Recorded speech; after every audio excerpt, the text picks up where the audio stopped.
Hey, so I just watched Palm Springs last night, and it was pretty good. Uh, it was a very non-traditional rom-com because it was more in the vein of like a time loop, like Groundhog Day. So even though everyone was saying that was totally original, I wouldn't say it's totally original because Groundhog Day-esque movies have kind of become their own genre at this point because they've been done to death so much now recently with all the Happy Death Day movies, Edge of Tomorrow, Before I Fall, Groundhog Day, etc. But there it still found some unique angles into the genre. By the way, this will be a spoiler review. Uh I like that. Oh, if you hadn't seen Palm Springs, you might want to. I'll get the non-spoiler stuff out of the way first. And I'll warn you when I go into spoilers. So first off, I give it like a 7.5 out of 10, I guess. My main problem with it is that I didn't find it laugh out loud funny. Like it's kind of funny, but it's not like funny enough in my opinion. Uh but the situations and unique angles into like the time loop genre that hadn't been done before were enough to keep me going, and the Andy Sandberg charm of it, as well as J.K. Simmons being in it, was enough to keep me interested. It was better than the trailers made it out to be, but still just kind of like a generic movie that like is pretty likable but not really exceptional in any sort of way. It's just kind of like good, not great. Uh yeah, the people were also talking about the performances being super good, but like, I mean, I just thought they were kind of average. They did their job. Like everything was good enough, but like the only things that really stood out to me were like different swears in the plot that I was like, how have I not seen time loops doing these specific things before? Uh so yeah, I guess it's all the spoiler free things I could get into. Now I have to dig into like what those things were so that you understand what I'm saying. So if you've not seen Palm Springs, this is your spoiler warning. Ooh, oh no, a rom-com with spoilers. So, first thing is the whole time loop movies. This is the spoiler section, by the way.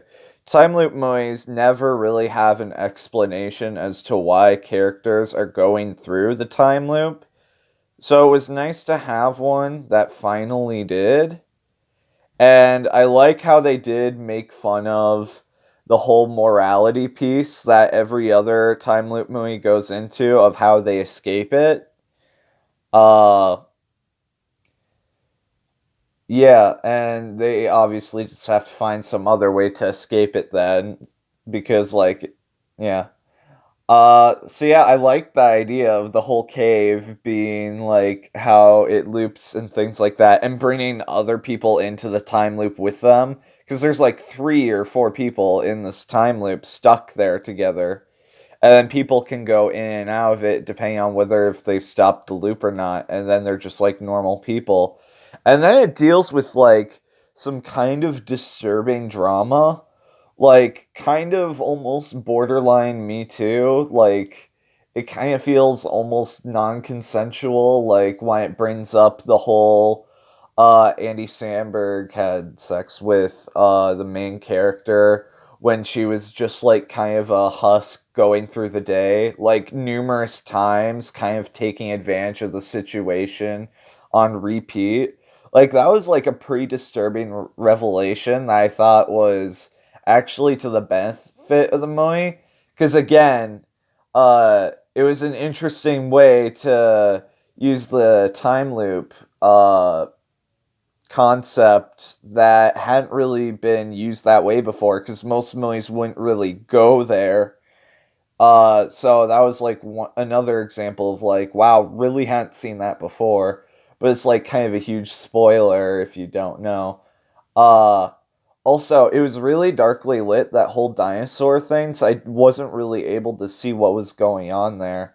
Also, there's an end credit scene with J.K. Simmons if you guys missed it, so you might want to go and see that if you wanted to see what I mean with the husk, because there's like a funny scene where J.K. Simmons is really sad and alone, and he's trying to talk to Andy Sandberg, but he's become a husk, and because he left the loop. So I kind of just feel bad for his character because now he's all alone at the end of the movie.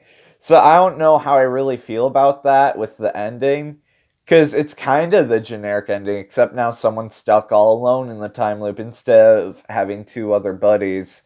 So I don't know. I mean, he was the one that was like most comfortable in the time loop, but it still kind of isn't as cheery of an ending because now he's all alone in this thing because he was the one that brought up how it must be nice to have someone else to talk to, so I just kind of feel bad for that character.